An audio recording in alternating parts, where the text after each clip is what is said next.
त बाजेले त भन्नु बाजे भनेको के हो?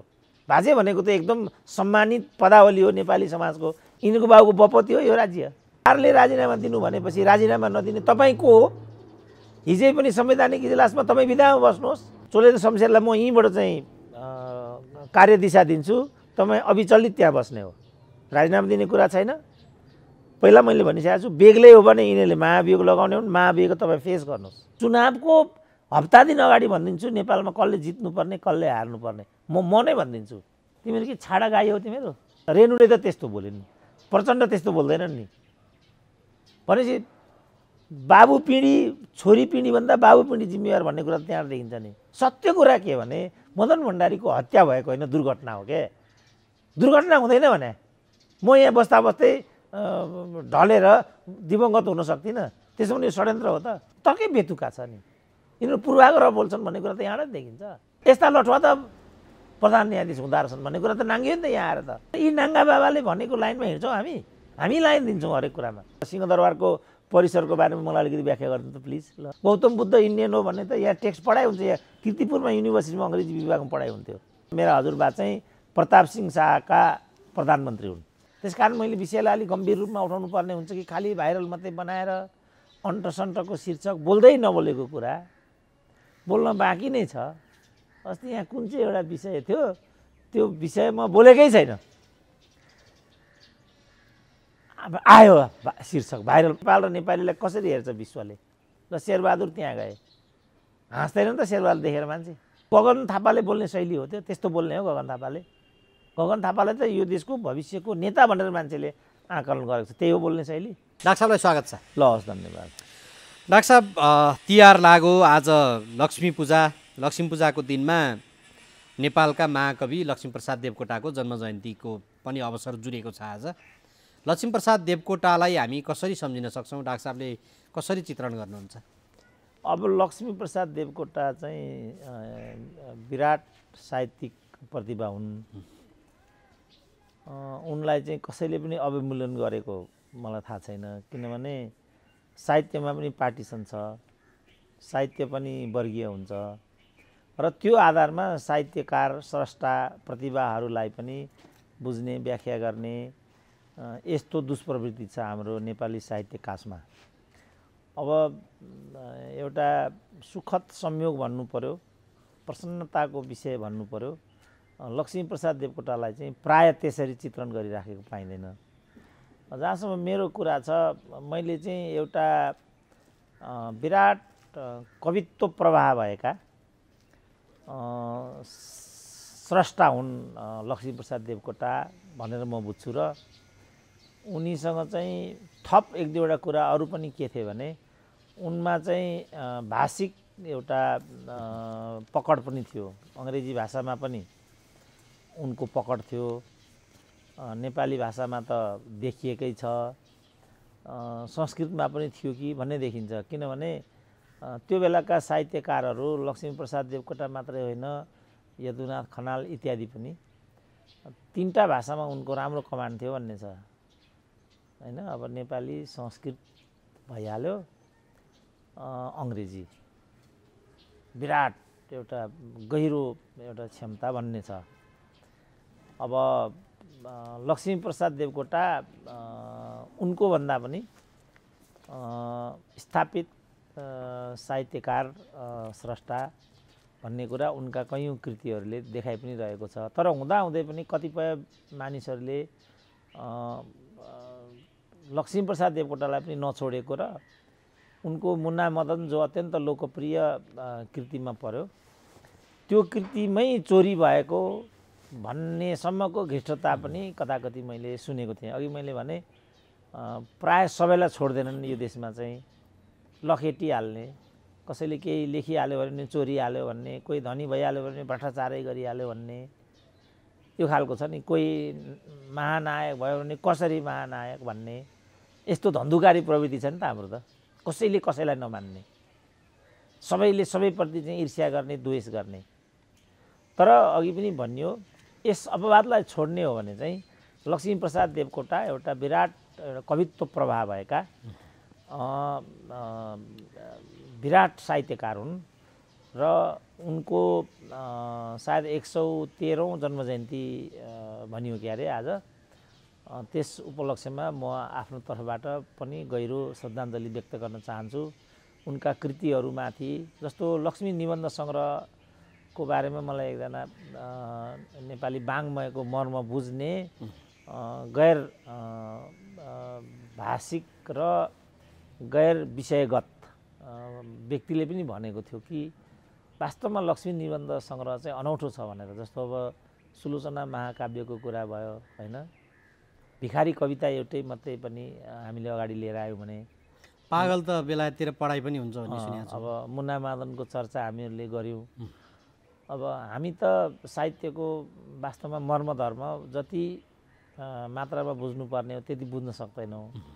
आम पाठकको रूपमा पनि हामी यति आकलन र अवलोकन गर्न सक्छौँ भने जो साहित्यका मर्मज्ञहरू हुन्, जो नेपाली साहित्यका अनुसन्धाताहरू हुन्, जसले कवित्वको मर्म बुझ्दा हुन्, खण्डकाव्य महाकाव्यका सैद्धान्तिक पक्षहरूमा जसले चाहिँ टेक्न सकेको हुँदो हो, उनीहरूले त वास्तवमा कति गहिरोसँग बुझेको होला लक्ष्मीप्रसाद देवकोटालाई, त्यो सहजै आकलन गर्न सकिन्छ। तर एउटा आम पाठकको आँखाबाट हेर्दाखेरि पनि लक्ष्मीप्रसाद देवकोटा एउटा विराट कवित्व प्रवाह भएका, किनभने सुलोचना महाकाव्य उनले चाहिँ कति 10 दिनमा लेखेको भने कि 3 हप्तामा लेखेको भने, तर एकदम छोटो मैले त 50 दिन भने जस्तो नि लागेको थियो।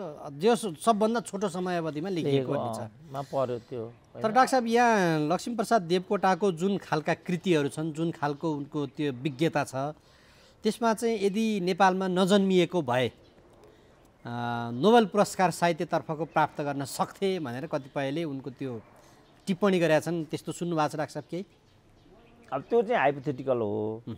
म चाहिँ इतिहासको विद्यार्थी भएको हुनाले हाइपोथेटिकल कुरामा व्याख्या गर्ने हामीलाई अधिकार हुँदैन। जस्तो क्लियोपाट्राको सुन्दरताको कुरा गर्छन्, ट्रोय एन्ड स्पार्टाको जुन वार हो, त्यो ट्रोय एन्ड स्पार्टाको युद्धमा चाहिँ क्लियोपाट्राको कारणबाट भएको युद्ध हो त्यो।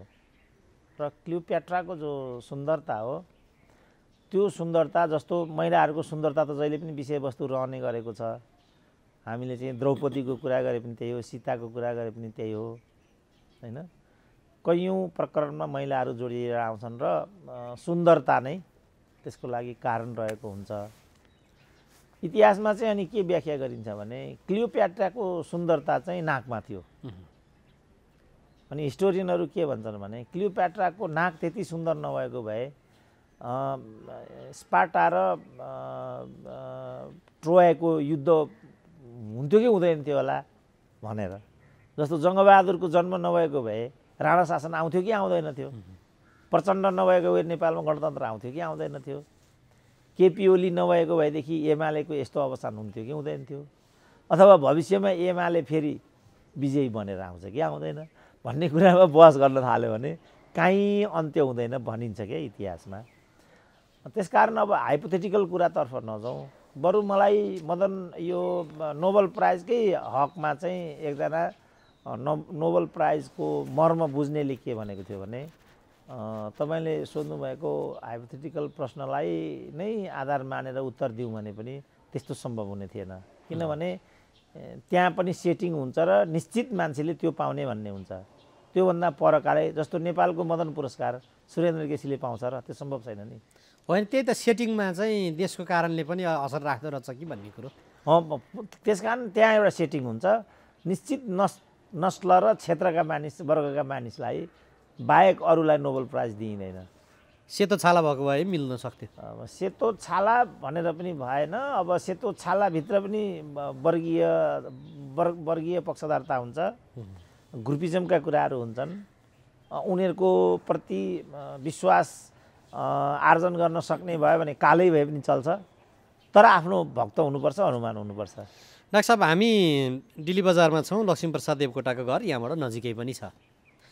उनको घरलाई चाहिँ भत्काको विषय केही अगाडि चर्चामा आएको थियो र त्यसमा सङ्ग्रहालय बनाउने भन्ने कुरा थियो।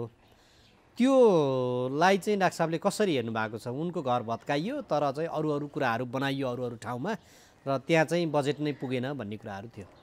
त्यो एकदम खेदजनक छ, त्यो अस्वीकार्य छ। किनभने जति पनि पुरातात्विक महत्त्वका सम्पदाहरू हुन् ती पुरातात्विक महत्त्वका सम्पदाहरूलाई हस्तक्षेप गर्ने अधिकार हामीलाई हुँदैन।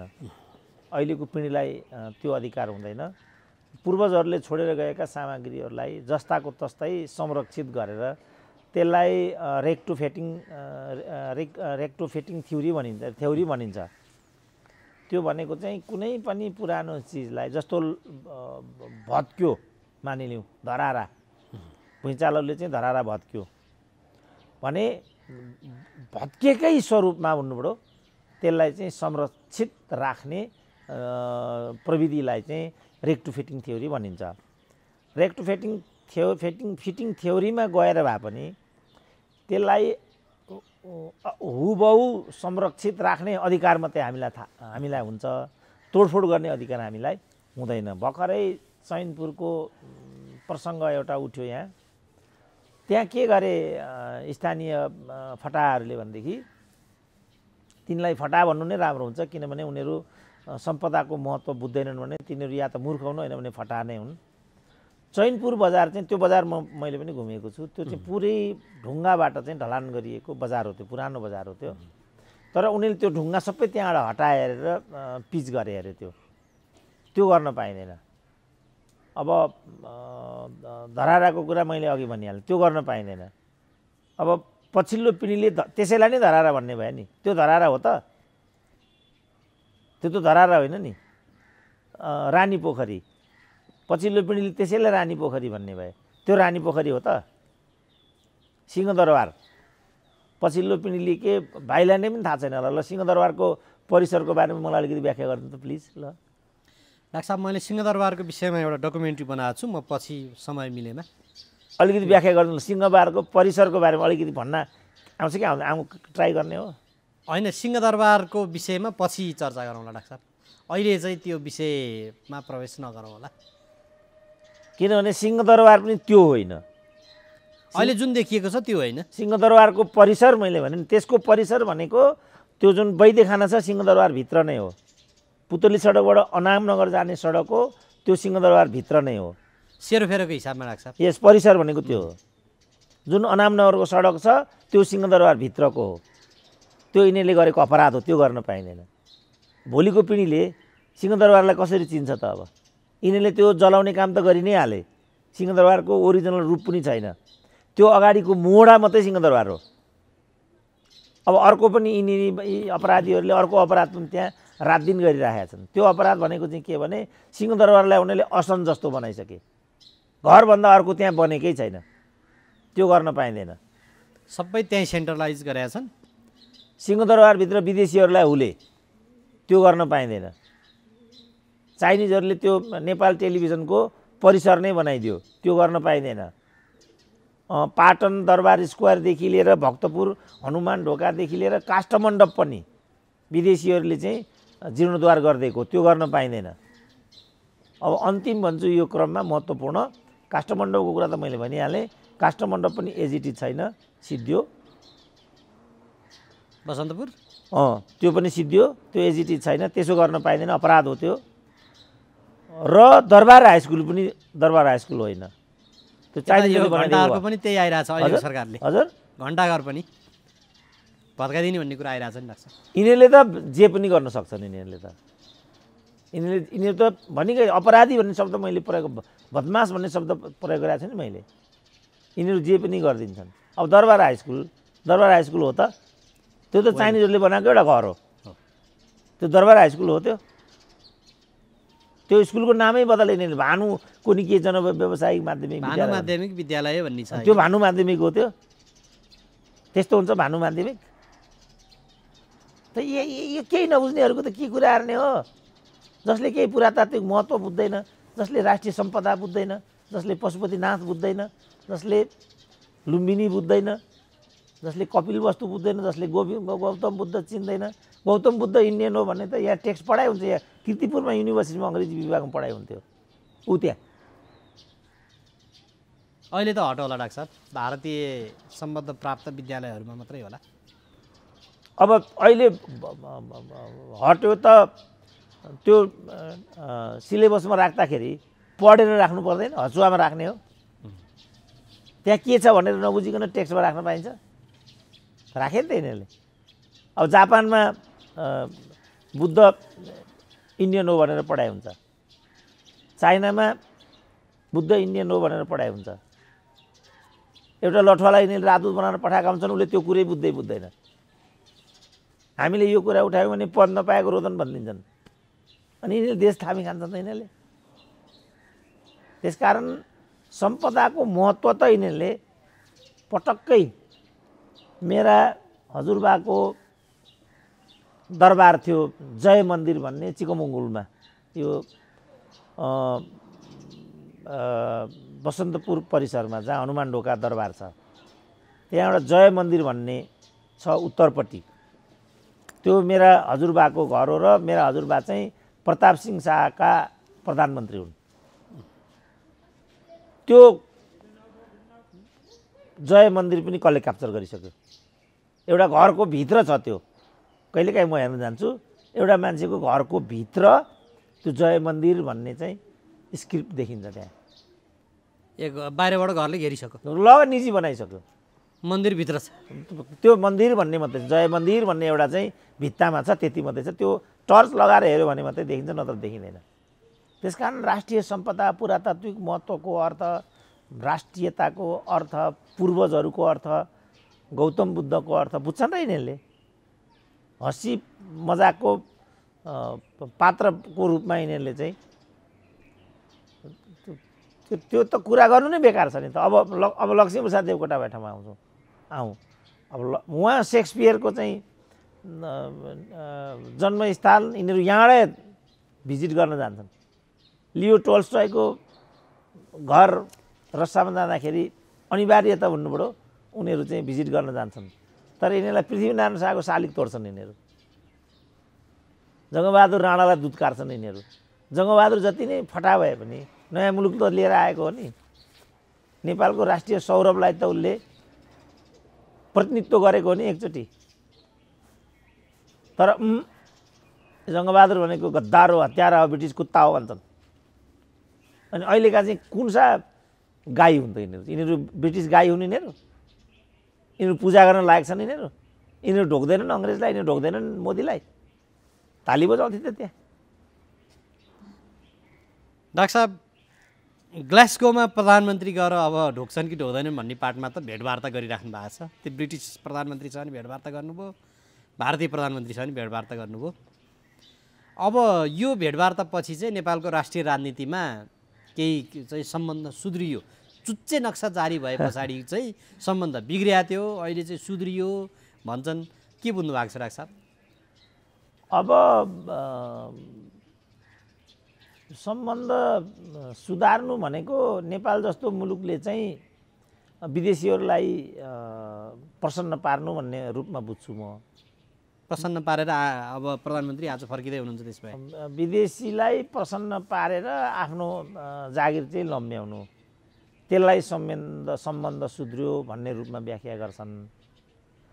वास्तवमा त्यसरी सम्बन्ध सुध्रिने नसुध्रिने हुन्छ भन्ने मलाई लाग्दैन।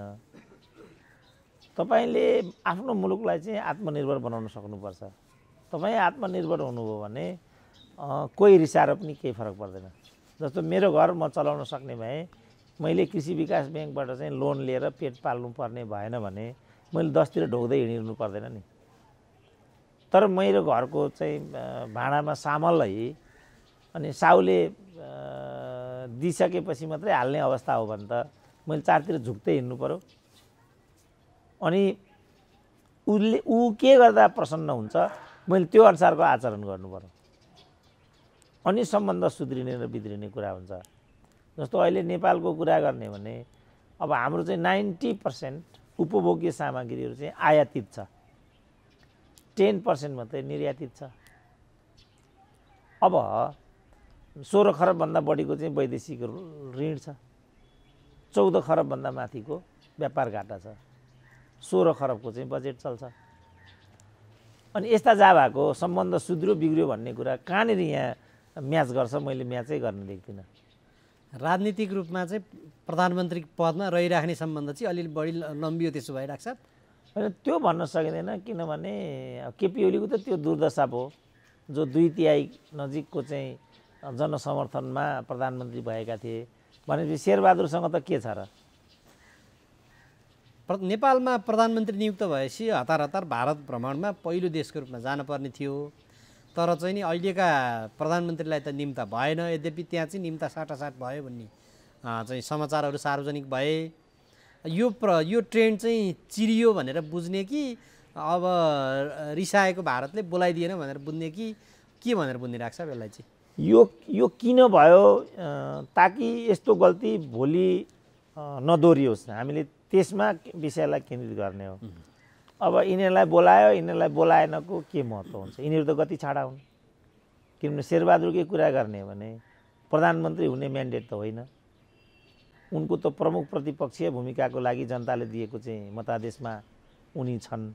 शेरबहादुरलाई त लगेर बुझाए डाक्टर साहब, कर्णालीमा त 1 सिट प्रत्यक्षतर्फ 1 सिट जितेका व्यक्ति मुख्यमन्त्री बने, 40 सांसद छन्। उनले त 1 सिट जितेको रहेछ। माधव कुमार नेपाल त 2 ठाउँ हारेका थिए बाबु। त्यस्तो देशमा तपाईँहरू यस्तो गर्नुहोस्, मलाई चाहिँ सोध्ने प्रश्न एकदम मिलाएर सोध्नुहोस् प्लिज। ल ओके, होइन प्रश्नमा गल्ती छ र डाक्टर साहब? होइन, अब यो के विषय हो र? मैले भनेको जहाँ 2 ठाउँ हारेकोले त प्रधानै मन्त्री भइसक्यो, एउटा गरिबलाई किन तपाईँ तान्नु? म त कर्णालीको, मलाई फेरि सुरेन्द्र केसीले हेप्यो भनिदेला, तपाईँलाई नै प्रश्न आउला।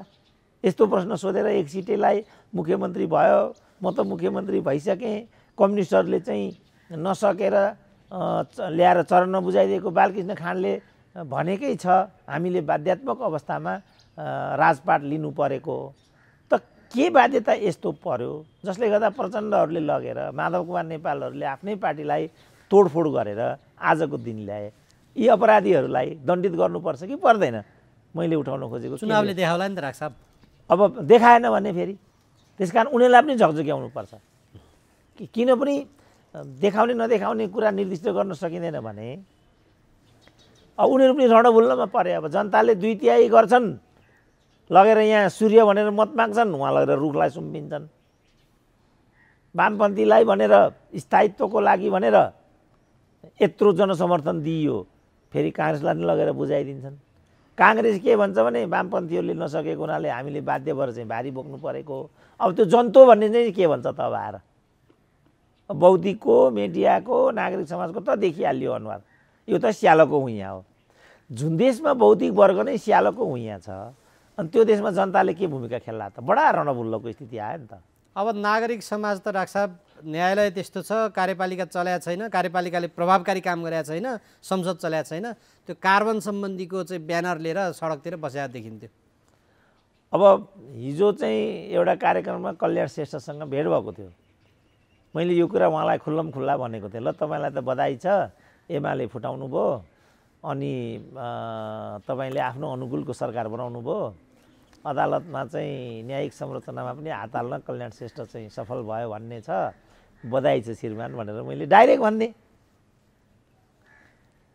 उहाँले त यो सबै कुरामा मेरो संलग्नता छैन, मेरो हातै होइन, यो मैले गरेकै होइन भन्ने कुरामा त उहाँले लामो प्रवचन दिनुभयो। त्यहाँ त म त रणहुल्लोमा परेँ। त केलाई चाहिँ अब यो त सबै हामीले मिडियाबाट इत्यादिबाट नागरिक समाज बौद्धिकबाट भएका अन्तर्क्रियाबाट खिचेको सार हो। 4 जना पूर्व प्रधान न्यायाधीशहरूले वक्तव्य जारी गरेको हामीले देखिआएकै हो। र यो वक्तव्य तिमीहरूले किन, तिमीहरूको काम यो होइन भनेर प्रधान न्यायाधीशले दिएको प्रतिक्रिया पनि देखेकै हो। मैले सुनेअनुसार यो स्वार्थी र बिचौलिया समूहहरूको राज्यको सम्पत्ति दोहन गर्ने प्रश्नमा चोलेन्द्र शमशेर राणा प्रयुक्त नभएपछि, मतियार नभएपछि अदालतको बबन्डर आएको भनेर मैले त्यो सुनिरहेको छु। अब अप्ठ्यारोमा पऱ्यौँ नि हामी। त्यसकारण मैले भनेको एकदम सामग्रिक र तथ्यसँग निकट स्रोतको आधारमा हामीले चाहिँ विचार सम्प्रेषण गर्ने पद्धतिमा नजाने हो भने हामी पछि परेको परै हुन्छौँ कि। त्यसकारण मैले विषयलाई अलिक गम्भीर रूपमा उठाउनु पर्ने हुन्छ कि खालि भाइरल मात्रै बनाएर अन्टसन्टको शीर्षक बोल्दै नबोलेको कुरा बोल्न बाँकी नै छ। अस्ति यहाँ कुन चाहिँ एउटा विषय थियो, त्यो विषय म बोलेकै छैन,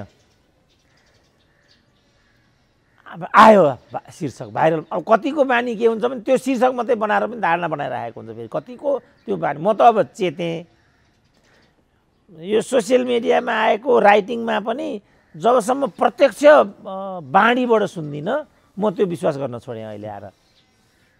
अब बाँडीमा पनि उनीहरू के भन्छन् भने त्यो बोली पनि मेरो होइन, नकली हो भनिदिन्छन्। अब खत्तम भइएन। जस्तो महराको दुईवटा छ, एउटा महराको एउटा गोकुल बाँसकोटाको भनौँ न।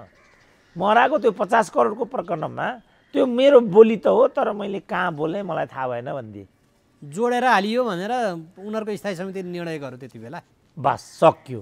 ठाउँ ठाउँमा बोलेका बोलीलाई जोडेर बनाइयो यस्तो भनेर। बस अब गोकुल बाँसकोटा यो 70 करोड प्रकरणको कुरामा केपी ओलीले यो प्रोपोगन्डा हो, यो सत्य नै होइन भनिदिए। अब गोकुल बाँसकोटाले त मैले बोलेको हो भनेदेखि, त्यो मैले गरेको हो भनेदेखि अदालतबाट पुष्टि गरेर भनिरहेछन्। अब अदालतले के गर्देला भन्न सकिन्छ त? त्यसकारण हामी एकदम सङ्क्रमणकालमा छौँ। म आह्वान गर्न चाहन्छु सरकारवालाहरूलाई, हामीले यो पद्धति छोड्नुपर्छ। चोलेन्द्र शमशेरकै कुरा गर्दाखेरि पनि चोलेन्द्र शमशेरलाई आज पक्र्ने होइन, हामीले देशको प्रधान न्यायाधीश कस्तो व्यक्ति हुनुपर्ने हो र उमा कस्तो किसिमको संवेदनशीलता चाहिने हो भन्ने कुरा त्यहाँ पुग्ने व्यक्तिले नसोच्ने हो भने त्यो पदको गरिमा पनि स्खलित हुँदै जान्छ। जहाँसम्म अहिले चोलेन्द्र शमशेरको कुरा छ, यो विधिबाट चोलेन्द्र शमशेरलाई चाहिँ बहिर्गमन गराउने भने कस्तो परम्परा बस्छ त? त्यहाँ भोलि भाइहरूको उमेरमा प्रधान न्यायाधीश हुने दिनमा कस्तो परिपाटी, जस्तो अहिले युनिभर्सिटीमा भयो, युनिभर्सिटीको प्रोफेसर भन्ने बित्तिकै मान्छे हाँस्छ नि, विश्वविद्यालयको भिसी भन्ने बित्तिकै, राजदूत भन्ने बित्तिकै मान्छे घिनाउँदैन आजभोलि। अब उनीहरूले मेन पावरको दलाललाई राजदूत बनाइरहेको हुन्छ, फलानाको भान्जोलाई भिसी बनाइरहेको हुन्छ, पार्टीको आधारमा प्रोफेसर बनाइरहेको हुन्छ। त प्रोफेसरको केही गरिमा हुन्छ त? जुन हाम्रा पालामा प्रोफेसरहरूको गरिमा थियो, डाक्टर कमल प्रकाश मल्ल भन्थे, श्रीधर लोहनी भन्थे, त्रिरत्न मानन्दर भन्थे। मेरो त्यो इज्जत छ त आज? डाक्टर बल्लमणि दाहाल भन्थे। डाक्टर बल्लमणि दाहालको जस्तो रामराज भाइके कानुनकै कुरा गर्ने भने रामराज पन्त भन्थे, शङ्करदेव पन्त भन्थे, अमृत प्रसाद श्रेष्ठ भन्थे, अमृत साइन्स कलेजका संस्थापक। आज एउटा त्रिचन्द्र क्याम्पसको लुखुरे मास्टरको त्यो इज्जत होला त? त्रिचन्द्र क्याम्पसका प्रिन्सिपलहरूको नामावली फर्काएर हेर्नु त कस्ता कस्ता प्रिन्सिपलहरू त्यहाँ हुने गर्थे। अहिले त प्रत्येक प्रिन्सिपललाई त्रिचन्द्र क्याम्पसमा आवारा विद्यार्थीहरूले कुट्न थालेका छन्, भिसीलाई कालो मोसो लगाउन थालेका छन्। अधिकांश भिसीहरूलाई कालो मोसो लगाए यिनीहरूले। अख्तियारको प्रमुख आयुक्तलाई कालो मोसो लगाए, किनभने अख्तियारलाई नै भ्रष्टाचारको हब बनाएर राजनारायण पाठकहरू उदय भए। अब अहिले अदालतको कुरा त्यो भइहाल्यो। हरेक सेटिङमा बिचौलियाको काम चाहिँ न्यायाधीशहरू गर्छन् भन्ने त हरिकृष्ण कार्की आयोगको रिपोर्टमा लेखियो। सकार्यो नि, उनी त बहालवाला न्यायाधीश हुन्, उनले सकारे कि त्यहाँभित्र बिचौलियाहरूको धन्दा चल्छ। कानुन व्यवसायीहरू त्यो काम गरेर हिँड्छन्। एउटा एकदम नाम चलेको कानुन व्यवसायीले यो बालुवाटारको प्रकरण मिलान गरेको, त्यसैलाई उनीहरूले लगेर सर्वोच्चको न्यायाधीश बनाए। उही भोलि प्रधान न्यायाधीश हुन्छ, अनि उसले भोलि मुद्दा छिन्छ। अब यसले चाहिँ न्यायालयको गरिमालाई प्रोत्साहन गर्छ कि दुरुत्साहन गर्छ ल भनिदिउँ त?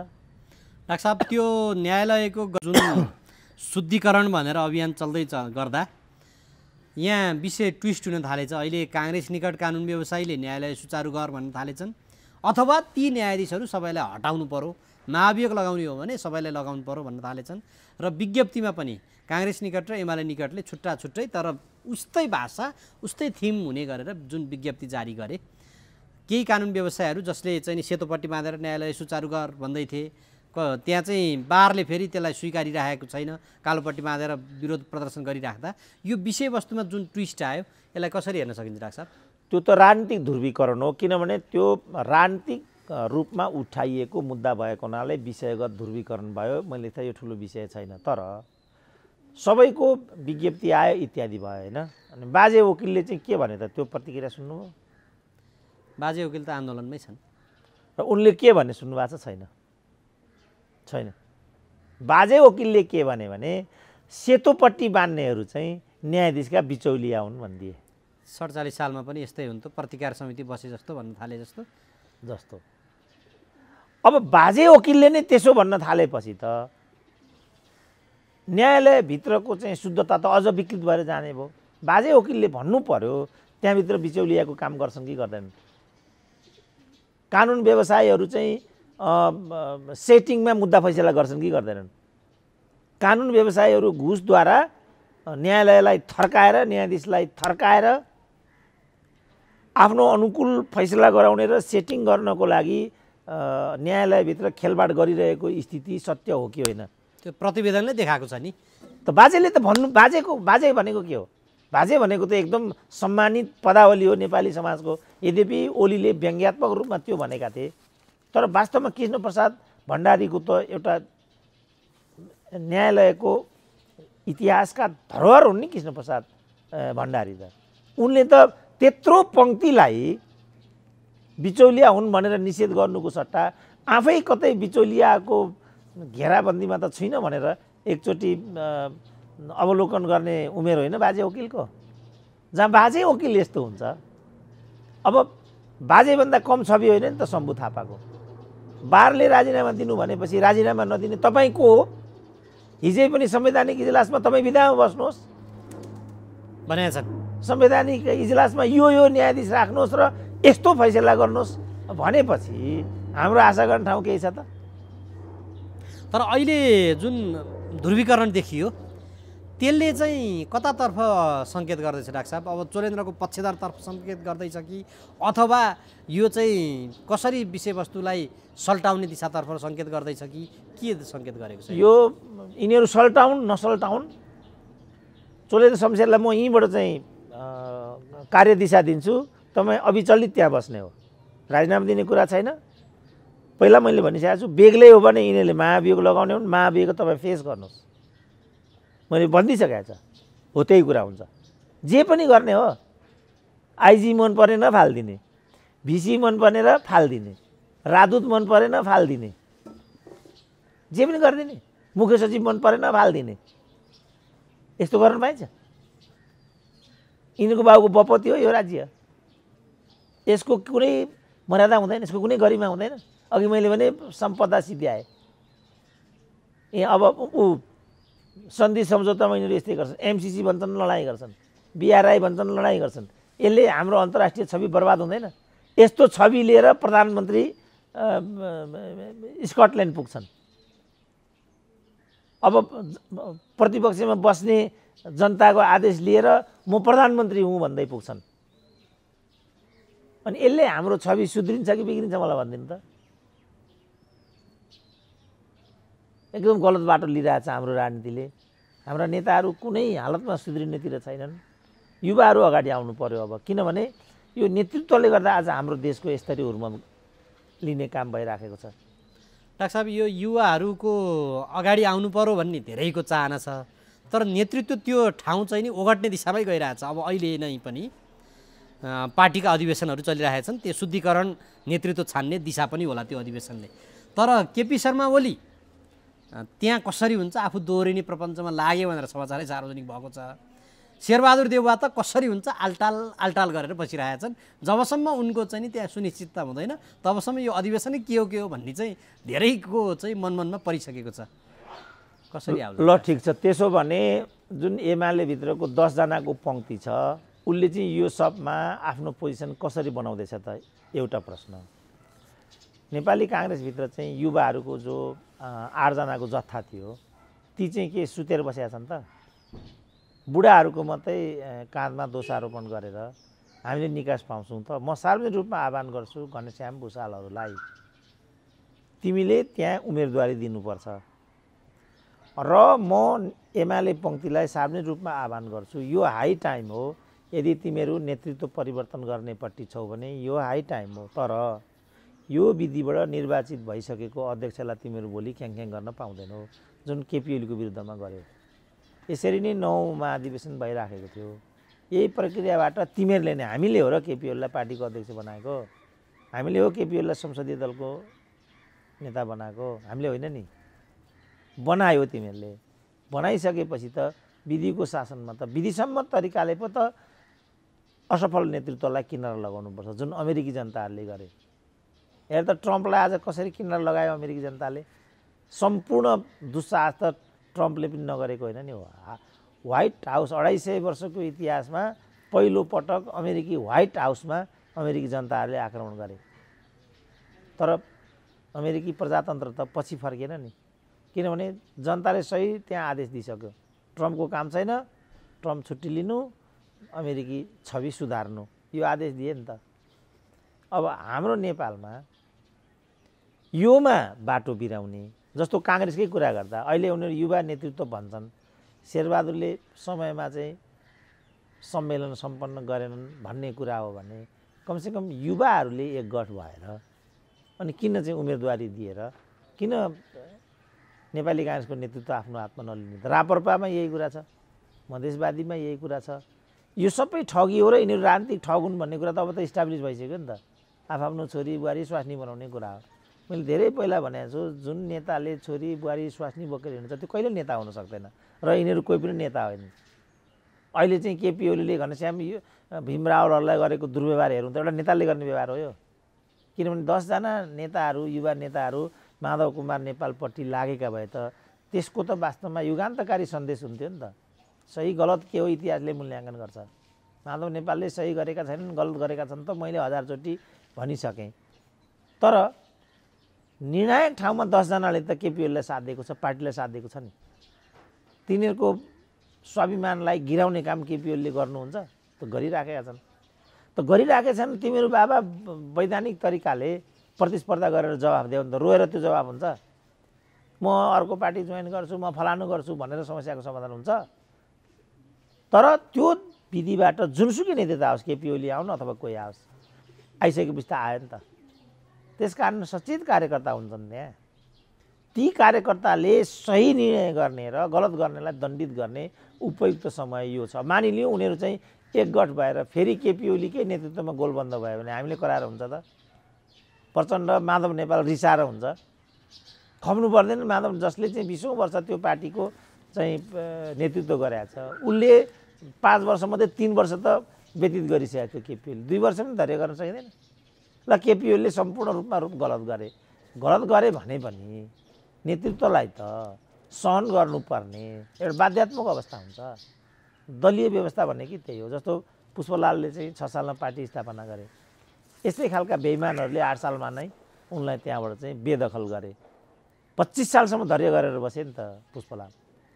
कम्युनिस्ट आन्दोलन तहस नहस भइसकेपछि मात्रै पुनर्गठनको प्रक्रिया थाल्यो। कृष्णप्रसाद भट्टराईहरूलाई पनि गणेशमानहरूलाई पनि त कोइराला परिवारले लखेटेकै हो नि त। पुरै जीवन बिताइदिए नि। पछिबाट चाहिँ कृष्णप्रसाद र गणेशमानहरू त्यहाँबाट बाहिरिए, तर पार्टी फुटाएको कुरा त गरेनन् नि। सहे नि त उनीहरू, मरेर गए बिचारा। यिनीहरूले के गरे त यस्तो? तर यिनीहरूलाई कसरी दण्डित गर्ने भन्ने त एउटा समय हुन्छ। जस्तो मैले चाहिँ बोल्ने मौका पाइराखेको बेलामा बोल्नुपर्ने कुरा नबोल्ने हो भने अनि मैले सडकमा गएर चाहिँ बरबराउँदा केही प्रतिफल पाउँछु मैले? मलाई एकजना मित्रले एउटा कार्यक्रममा भने, त्यो म अहिले पनि सम्झिन्छु। समय थोर भयो मलाई भनेर भने वक्ताको रूपमा। उहाँले के भन्नुभयो भने, कसरी समय थोरै हुन्छ? थोरै समयलाई पनि म्यानेज पो गर्नुपर्छ। म चुप्प लाग्यो। लामो बोल्दा राम्रो, धेरै बोलिन्छ ठुलो मान्छे भइन्छ भन्ने कुरा त होइन नि। छोटोभन्दा छोटो समयमा पनि धेरैभन्दा धेरै मेसेजफुल कुराहरू गर्न सकिन्छ। त्यसकारण उपयुक्त समयमा उपयुक्त निर्णय गर्नुपर्छ। Present is the most important time भन्ने त हामीले त 10 क्लासको प्रोजमै पढेका थियौँ। Present is the most important time. यो सबैभन्दा इम्पोर्टेन्ट टाइम छ एमाले र यो काङ्ग्रेसको लागि। नयाँ नेतृत्व यदि पुरानो नेतृत्व मन नपरेको भए चानिने। यसमा नि डाक्टर साहब, ईश्वर पोखरेलले केही अगाडि नै प्रेस मिट गरेर म नेतृत्व विरुद्ध जान्न भनेर हतार प्रेस मिटै गरिसके, उनले भनिसकेका छन्।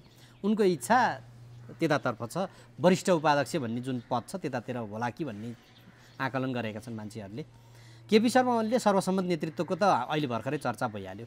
शेरबहादुरको त्यही हो। काङ्ग्रेसमा अब अर्को रामचन्द्र पौडेलहरूले एउटा चाहिँ सर्वसम्मत नेतृत्व छान्ने भनेर अहिलेसम्म उम्मेदवार चयन गर्दैन।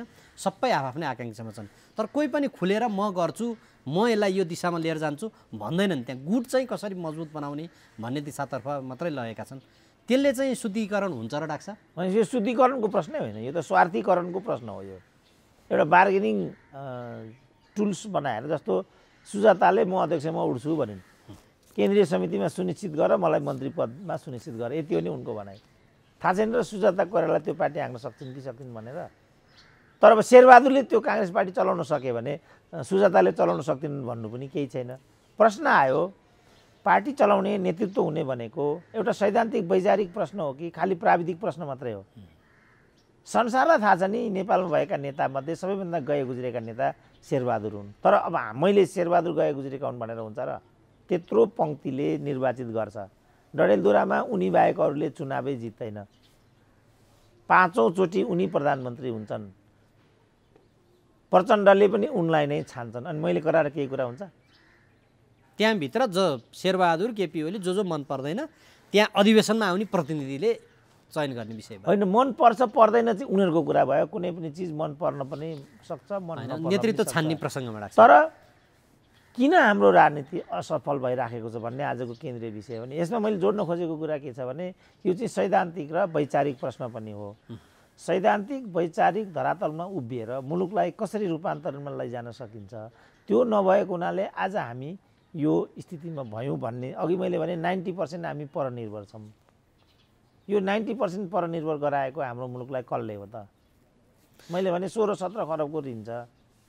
अनि मुलुकलाई ऋणको चाहिँ एउटा गर्तमा फसाएर अनि यसको नेता भएँ, यसको मन्त्री भएँ, यसको प्रधानमन्त्री भएँ, यसको युवा नेता भएँ, पटक पटक निर्वाचन जितेँ भन्नुको के अर्थ छ मलाई सम्झाइदिनु न। मैले यति मात्रै भनेको। यसको के अर्थ छ? आज नेपाल र नेपालीलाई कसरी हेर्छ विश्वले? ल शेरबहादुर त्यहाँ गए, हाँस्दैन त शेरबहादुर देखेर मान्छे? किनभने यो कसरी प्रधानमन्त्री भएको छ, यो को मान्छे हो, यसको देशको स्थिति के छ भन्ने कुरा थाहा छैन त्यहाँका मान्छेलाई। अनि यसरी हाम्रो देशलाई गन्दा बनाउने अधिकार यिनीहरूलाई छ कि छैन भन्ने एउटा गम्भीर प्रश्न। र यसमा तिमीहरू कहाँ छौ भनेर युवा जसलाई भन्नुभएको छ तपाईँले, मैले देख्दा सबैभन्दा भ्रष्ट चाहिँ नेपालमा युवाहरू छन्। फेरि सबैभन्दा विकृत पङ्क्ति युवाहरूको छ। त्यसको दृष्टान्त त विद्यार्थी युनियनले दिन्छ, रामकुमारी झाँक्रीहरूको शैलीले दिन्छ, मेटमणि चौधरीहरूको अभिव्यक्तिले दिन्छ, गोकुल बास्कोटाहरूको, कृष्ण गोपाल श्रेष्ठहरूको अभिव्यक्तिले दिन्छ। पुरानो पिँढी त यति गए त गति छाडा त छैन नि त। हामीले टिभीहरूमा चाहिँ बहस हेर्छौँ, मोहनबहादुर बस्नेतको शैली हेर्छौँ, केशव बडालको हेर्छौँ, गोकुल बास्कोटाहरूको हेर्छौँ। यस्तो गैर जिम्मेवारीपूर्ण अभिव्यक्ति कृष्णप्रसाद भट्टराईको थियो र प्रचण्डको छ र पुरानो पिँढी हो नि त त्यो। जति युवा पङ्क्तिमा आयो त्यति नै उनीहरूको जस्तो भर्खर भने हाम्रो यो गगन थापाको भनेर यो एमाले भन्नेलाई चाहिँ धुलो चटाउने, कोनी के गर्ने भन्ने, भ्याकुम लगाउने रे कुना कानातिर धुलो बसेमा त्यो गगन थापाले बोल्ने शैली हो त्यो। त्यस्तो बोल्ने हो गगन थापाले। गगन थापाले त यो देशको भविष्यको नेता भनेर मान्छेले आकलन गरेको छ, त्यही हो बोल्ने शैली। यो त केपी ओलीको भन्दा नि गए गुज्रेको शैली भयो। केपी ओली त एउटा गँवार पृष्ठभूमिबाट आए, 16 वर्ष जेलमा बसे, उनमा त्यो सामाजिकीकरणको प्रक्रिया छैन। अब गगन थापा त न एक दिन जेल बसेका छन्। अब शीर्षले सिकाएको त होइन डाक्टर साहब, शीर्ष नेतृत्व एक आपसमा चाहिँ एकले अर्कालाई आरोप लगाउन उत्रेका छन् भने ती तल आउनेले त्यही सिक्या हुन् कि? त्यस्तो हुन्छ। म पनि त त्यही युनिभर्सिटीको प्रोफेसर हो नि, म त्यस्तो बोल्छु। त्यही प्रोफेसरले त्यही युनिभर्सिटी दीक्षित गरे होइन मलाई, म त्यसरी बोल्छु? म झुकेर पनि त्यसरी बोल्दिनँ। अनि मैले चाहिँ त्यहाँबाट त्यही चङ्कबाट यस्तो बनाउँदा हुने, अनि त्यस्तो किसिमको केपी ओलीको जत्थाबाट किन चाहिँ एउटा परिष्कृत नेता नआउने त? आउँदैन।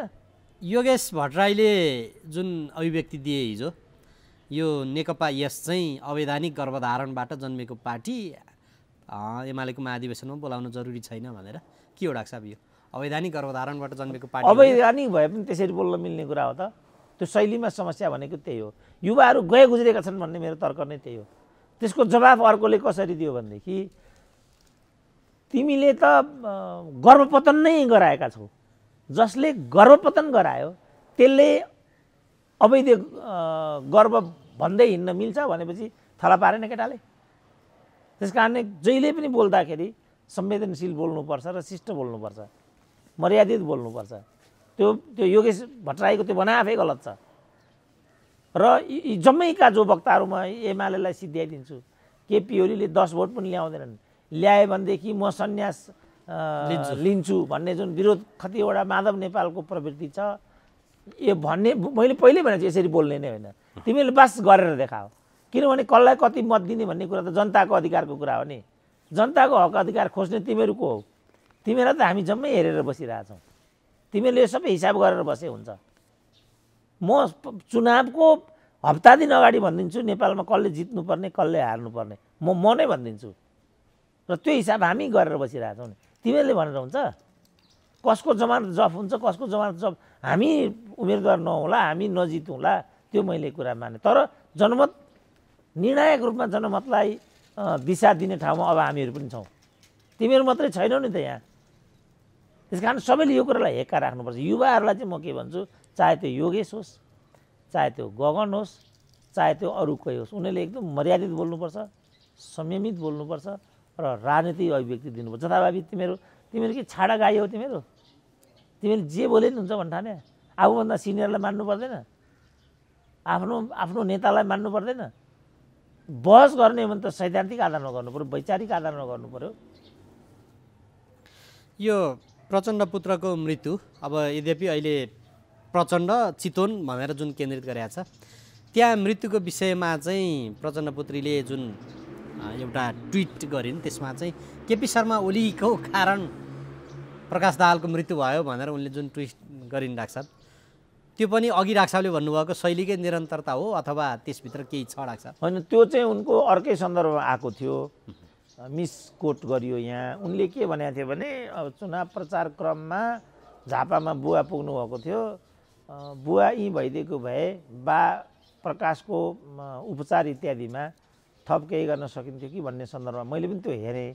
यस्तो गैर जिम्मेवारीपूर्ण त नबोल्नु पर्ने हो होइन। अब उनको कुनै लेभल त हुने अवस्था छैन, किनभने छोरी भएको आधारमा त्यहाँ पुगिसकेपछि हुने भन्ने कुरा नै आउँदैन। तैपनि अब छोरी नै भएको हुनाले के भनिन् त भनेर मैले त्यो चाहिँ सोसियल मिडिया पल्टाएर हेरेँ। हेर्दाखेरि त्यो मिसलिड नै गरेको, मिसकोटै गरेको मैले निष्कर्ष निकालेँ। तर अर्कोले फेरि ढाड भाँच्ने गरी जवाब दिइहाल्यो, ठिक छ प्रकाशको त मृत्यु केपीको कारणले भएको रहेछ, अनि 17,000को मृत्यु चाहिँ कसको कारणले भएको त भनिदियो। उनको बोल्ती बन्द भइगयो। गैर जिम्मेवारी कसरी बोल्नु हुँदैन? जिम्मेवारीपूर्ण बोल्नुपर्छ, तार्किक र आधिकारिक सामग्रिक बोल्नुपर्ने हुन्छ। अघि मैले भने जति कम, अब रेणुले त त्यस्तो बोलिन्, प्रचण्ड त्यस्तो बोल्दैनन् नि। भनेपछि बाबु पिँढी छोरी पिँढीभन्दा बाबु पिँढी जिम्मेवार भन्ने कुरा त्यहाँ देखिन्छ नि। यथार्थमा प्रचण्डको मृत्युमा केपीको त कुनै हात छैन, त्यो जम्मैलाई थाहा छ नि। तर यो कहाँबाट भ्रष्टीकरण भएर जान्छ भनेदेखि मदन भण्डारीको हत्या पनि पार्टीले गर्यो, के अरे नेतृत्वले गर्यो, ड्राइभरले गर्यो, फलानुले गर्यो भन्छन्। सत्य कुरा के भने मदन भण्डारीको हत्या भएको होइन, दुर्घटना हो के। दुर्घटना हुँदैन भने म यहाँ बस्दा बस्दै ढलेर दिवंगत हुन सक्दिनँ, त्यसो भने षड्यन्त्र हो त। गणेशमानको कुर्सीमा त्यही भयो नि। त्यो त गिर्जाले चाहिँ षड्यन्त्र गरेर बुढालाई मार्न खोजेको भने नि त यिनीहरूले। हाम्रो जुन गैर जिम्मेवार बोल्ने, जथाभावी बोल्ने, अन्टसन्ट बोल्ने संस्कारै गलत छ क्या। डाक्टर साहब, यो पार्टीले एक्लै अर्कालाई आरोप लगाइरहँदा राष्ट्रिय मुद्दामा पनि जथाभावी भाषण आउँछ। जस्तै यही न्यायालयको केसमा कोही भन्छन् महाभियोग लगाइहाल्नुपर्छ भन्छन्, कोही ती 5जना न्यायाधीश हट्नै पर्छ भन्छन्, कोही चाहिँ खबरदार चाहिँ नि त्यो केही पनि गर्नु हुँदैन, यो विवाद न्यायालयले नै मिलाउनुपर्छ, न्यायालयको विवाद कहाँ पार्टीमा लिएर आउने भन्छन्। के भएको डाक्टर साहब यस्तो? होइन, यो मैले भने बिचौलियाहरूको समूहले आफ्नो अनुकूल फैसला गराउन नसकेपछि चोलेन्द्र शमशेरमाथि भएको प्रहार भन्ने तर्क चाहिँ प्रबल रूपमा त्यहाँभित्रबाट आइराखेको छ। यसको सत्य के हो त? कतिको भनाइ के छ भनेदेखि तत्काल चोलेन्द्रपछि जो प्रधान न्यायाधीशको लाइनमा छन्, चोलेन्द्रलाई यो तरिकाले बिदा नगर्ने भने ती 2जना न्यायाधीश रिटायर हुन्छन् यो बिचमा भन्ने छ। त्यसको सच्चाइ के हो?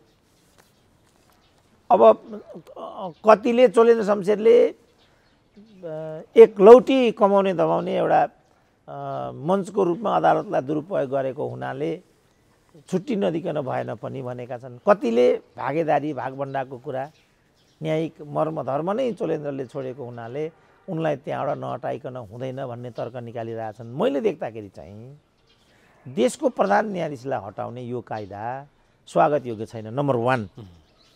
नम्बर 2, शम्भु थापाले जसरी बोले, बारले राजीनामा माग गरिसकेपछि तपाईँ राजीनामा दिने को हो? नदिने को? कस्तो शैली हो यो भन्नु त? यो त टिन ठटार हामीले भनेपछि उनै पर्छ भन्ने जस्तो आयो। त यति तर्कको आधारमा मात्रै मलाई के लाग्छ भने चोलेन्द्र शमशेर त्यहाँ अविचलित न्यायको गरिमाको लागि, न्यायाधीश पदको गरिमाको लागि भए पनि ठिक छ, महाअभिकै फेस गर्नुपर्छ भने पनि गर्ने, तर पछि नहट्ने लाइन दिएको छु मैले चोलेन्द्र शमशेरलाई चाहिँ। ए बाबा, यिनीहरूको ज्यादती कहिलेसम्म सहने हो? सुरेन्द्र केसीको अन्तर्वार्ता फलानुमा आउनु हुँदैन भन्छन्, सुरेन्द्र केसीको लेख छापिनु हुँदैन भन्छन्, फलानालाई मात्रै यहाँ हुनुपर्छ, तेलानालाई हुनुपर्छ। यो के यिनीहरूको बपौती हो? यो यिनीहरूले जे गरे नै हुनु पर्छ भन्ने यही नै कुरा हो। त्यस कारण मैले चाहिँ विद्रोह गरेको हो। खबरदार प्रधान न्यायाधीशलाई छौला। मलाई थाहा छैन भित्रभित्र चोलेन्द्र शमशेरले फटाइ गरेको हुनसक्छ, किन चोलेन्द्र शमशेर दुधले नुहाएका हुन् र? तर त्यो देशको सर्वोच्च अदालतको प्रधान न्यायाधीशको गरिमाको प्रश्न भएको हुनाले म चाहिँ त्यहाँ खडा भइराखेको छु। अब यो 5 जना 3 जना भन्ने कुरा त 5 जनाले राजीनामा दियो भनेपछि त त्यो खाली गराएर अर्को थरी बिचौलियालाई त्यहाँ न्यायाधीश बनाउने प्रपञ्च हो भन्ने कुरा त विगतले बताउँछ नि। प्रकाश ओस्तीहरूलाई प्रधान न्यायाधीश हुनबाट रोक्नको लागि गरिएको प्रपञ्चको न यो दुस्तो मलाई थाहा छ नि त। भरतराज उप्रेतीले त बिचारा आत्महत्या नै गरे यो व्यथा खप्न नसकेर। त यो कस्तो हो त यो? त्यस कारणलाई stop then and there it must be stopped. यो अदालतभित्रको हङ्गामा र बबन्डरलाई आजैका मितिबाट रोक्नुपर्छ र अदालतलाई सुचारू गराउनुपर्छ र विधिसम्मत तरिकाले बहिर्गमनको एउटा परिपाटी त्यहाँ खडा गर्नुपर्छ। ठिक छ, यसबाट शिक्षा लिने हो। भविष्यमा यो किन भएको छ त भन्ने कुरालाई शिक्षाको रूपमा लिएर भविष्यमा यस्ता घटनाहरूको पुनरावृत्ति हुन नदिने, यो मात्रै बुद्धिमत्तापूर्ण हुन्छ नि। अरू त के जस्तो भने यति गरिकन उनीहरूले कुनै अर्कोलाई त्यहाँ चाहिँ प्रधान न्यायाधीश बनाए अनि उसले चोलेन्द्र शमशेरको कथा दोहोऱ्याउँदैन भन्ने के ग्यारेन्टी छ? किन हिजो यसो गरिकन यिनीहरूले दीपक राज जोशीलाई चाहिँ बलिको बोको बनाए? त यसको दुष्परिणाम यो हो नि त। अब अहिले उनीहरू दाहिने देब्रे भन्छन्। चोलेन्द्र शमशेरलाई जस्तो केपी ओलीलाई त्यहाँ पुर्याएको कसले? मैले अघि भने चोलेन्द्र शमशेर त्यहाँ पुर्याएको हामीले हो र? आज यो त अदालतको के अरे नगरपालिकाको सुब्बो हो भन्छन्। पूर्व प्रधान न्यायाधीश भइसकेको न्यायाधीश यस्तो भन्छ। अनि के सुब्बाले चाहिँ ठुलो पदमा जानै नहुने? एउटा युरोपको पकेटमा यहाँ आएर मन्त्री हुन सक्दा नगरपालिकाको सुब्बा तहमा काम गर्ने कानुन व्यवसायी प्रक्रियासम्म तरिकाले सर्वोच्चमा पुग्यो भने हुन सकिँदैन। यी अहिले जो भइरहेछन् मन्त्री महामन्त्री कुन चाहिँ ठुला मान्छे हुन् र? त्यत्रो ठुला मान्छे हुन् त यिनीहरू? शेरबहादुरै हिजो फाटेको चप्पल लगाएर एउटा रातो एउटा खैरो लगाएर हिँड्थे त मैदेवी चोकमा। अनि त्यो तहको मान्छेले अहिले आज अरबपति भएर बस्नुहुन्छ भने अनि एउटा सुब्बाले चाहिँ प्रमोटेड हुनु हुँदैन? बेतुका कुरा होइन यो। देशको प्रधान न्यायाधीश भइसकेको व्यक्तिले यस्तो यस्तो बोल्दै, त्यसो भने म पनि त एसिस्टेन्ट लेक्चरर थिएँ। मानिलिउँ मै चाहिँ न्यून वैतनिक तहको रहेछु भने मैले प्रोफेसर हुन पाउँदिनँ? एसिस्टेन्ट लेक्चरर प्रोफेसर हुनसक्छ, खर्दार सचिव हुनसक्छ भने अनि सुब्बा तहको कानुन व्यवसायी सर्वोच्चको प्रधान न्यायाधीश हुन सक्दैन? तर्कै बेतुका छ नि। यिनीहरू पूर्वाग्रह बोल्छन् भन्ने कुरा त यहाँबाट देखिन्छ। सानो मान्छे ठुलो मान्छे हुन पाउँदैन। एउटा परराष्ट्र मन्त्रालयको बैधार राजदूत हुन पाउँदैन? क्यारियर डिप्लोमेटको चलन छ त त्यहाँ। बैधार भएको मान्छे लोकसेवा फेस गर्दै गर्दै गर्दै सचिव हुन सक्दैन? के भने हो यिनीहरूले? यस्ता लठुवा त प्रधान न्यायाधीश हुँदो रहेछन् भन्ने कुरा त नाङ्गियो नि त यहाँ आएर त। तर यी नाङ्गा बाबाले भनेको लाइनमा हिँड्छौँ हामी लाइन दिन्छौँ हरेक कुरामा। तिमीहरू अदालतमा यसरी गर, कर्मचारी तन्त्रमा यो गर, कुटनीतिमा यो गर, विश्वविद्यालयमा यो गर भन्छौँ हामी त्यो हैसियत पनि राख्छौँ र भन्छौँ पनि। उनीहरूले त हैसियत गुमाइसके। हुन्छ डाक्टर साहब, समय दिनुभयो, म धन्यवाद र आभार व्यक्त गर्छु। ल हस्, धन्यवाद।